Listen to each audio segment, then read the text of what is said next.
there were a lot of scientists that got lured onto that island. And imagine if you're a scientist. Let's say you're a physicist and someone contacts you and says, Moshe, would you like to go meet this guy, that guy, and that guy on a retreat? And you're like, oh, these guys are super legit. This must be legit. Right. You know, you're over there studying the cosmos. How much time are you Googling Jeffrey Epstein? That's why I always hate these things. And in the beginning, no one really had reason to believe that he was doing anything wrong with all these until he got arrested. That's why I always hate these things where they go, you took a picture with so-and-so, therefore you're... It's like, what does that have to... You take a picture with 1,000 people a day. Like, what is... I'm not Googling everybody I do a picture with. Right. Especially if you just meet someone at a show or something like that. It's insane. But also, you know, with these people, these scientists, like, that's a really sneaky trick to get a bunch of prominent people together and then invite you to be with those prominent people. Right. And it's a good intelligence operation move. I mean, if I was an intelligence operative, that's how I would compromise people. Oh, you think there's a party that thinks maybe they were lured there not just duplicitously, but in order to take them down? 100%. Not to take them down, to have their influence. I see, to triangulate them into you'll do what I want you to do kind of a thing. Yes. Right. You will support Israel no matter what. You will do this. You will do that. You will, the CIA will tell you to do something. You do it. You know, if you're a person that has an enormous amount of influence in a field of science, that's a very valuable person to have on your hand.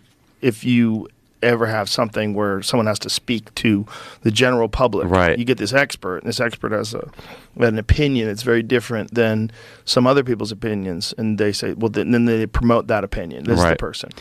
You could do a lot of things, especially if you have a lot of them. Right.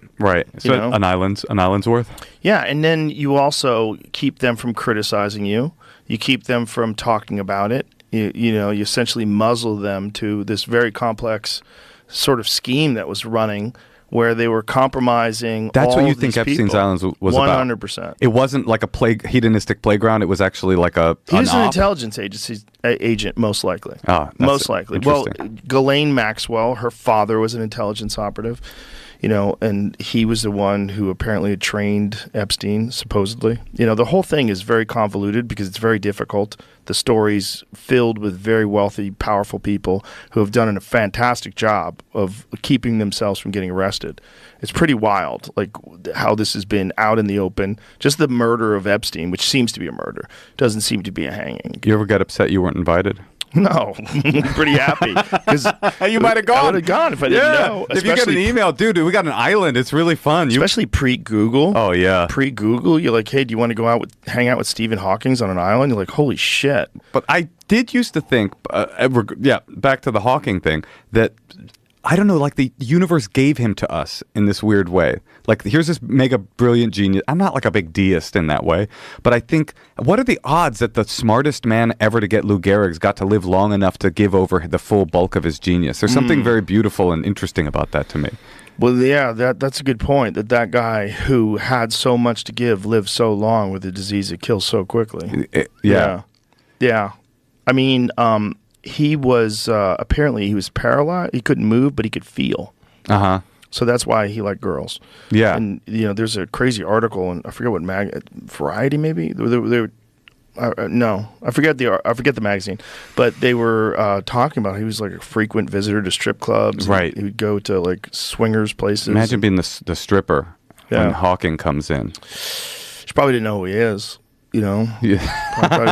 That's possibly true. Up old guy. If you're 22 years old and your stage name is Lexus, what are the odds that you know who Stephen Hawking is? I mean, he's pretty famous guy. Pretty famous for people that care about those things. Yeah, I think Lexus cared. Maybe. I think you're perhaps cut Lexus some slack. Maybe Lexus is just Lexus dancing her way through thinker. School. That's right. There's those. That's real. I think the Hawkins thing is a strange story, but the whole island thing is a strange story. It's a strange story. It's a story that is one of those things where you're going like, this sounds like the plot of a movie. Right. How could this really be how they did it? Yeah. That movie will come out. Who plays Epstein? That's a good question. I got a pitch. Alec Baldwin. Yeah, Baldwin would be good. Be a little good too big. There's a little stink on him right now. Well, there's a little stink on Epstein too. Yeah, but I mean, maybe too much for him to get the part. Sure. You would want someone to. Who would do it? Oh, Bradley Cooper. He could do it. Oh, BC. He's a good guy at assuming new great characters. 2 great Jewish heroes. Yeah. He goes from Maestro to Epstein's Island. Well, he's played a lot of people.